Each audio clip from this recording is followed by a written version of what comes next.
My first step in planning a short trip to Chincoteague, Virginia, and the Assateague Island National Seashore was to Google Assateague Island National Seashore to learn more about our options.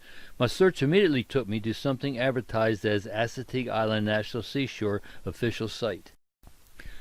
The term official site implied to me that some government agency was involved and that this wasn't just another travel service advertising local businesses feeding off of tourists. I completely overlooked the URL that trumped the implied government connection and the very fine print at the bottom of the page admitting that they weren't related to the Department of the Interior.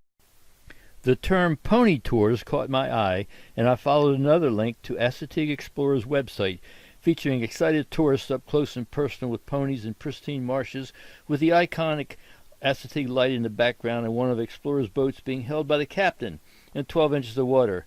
I signed up and paid for 2 seats on the 1:30 tour for May the 12th. Based on the advertisement, this is the kind of experience we expected.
As requested, we showed up at 1:15 on May 12th for our 1:30 tour and were met by Captain Shane, who advised us that they only had room for 6 people on the boat they had decided to use for that tour, so they weren't going to honor our reservation for a 1:30 tour, but we could come back for the sunset tour in the evening on the larger boat.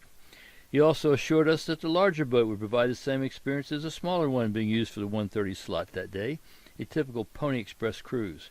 Reluctantly, we agreed to come back since that was the only time we had left for a cruise. A major theme of the tour was that the smaller boats much closer to the ponies were taking a chance of getting stuck, but the Explorer boat wasn't going there. Funny thing, I'm certain the video loop in the advertisement featured the same boat we were on, in 12 inches of water, bow on shore, ponies close enough to smell, and the captain beside his boat in less than knee-deep water.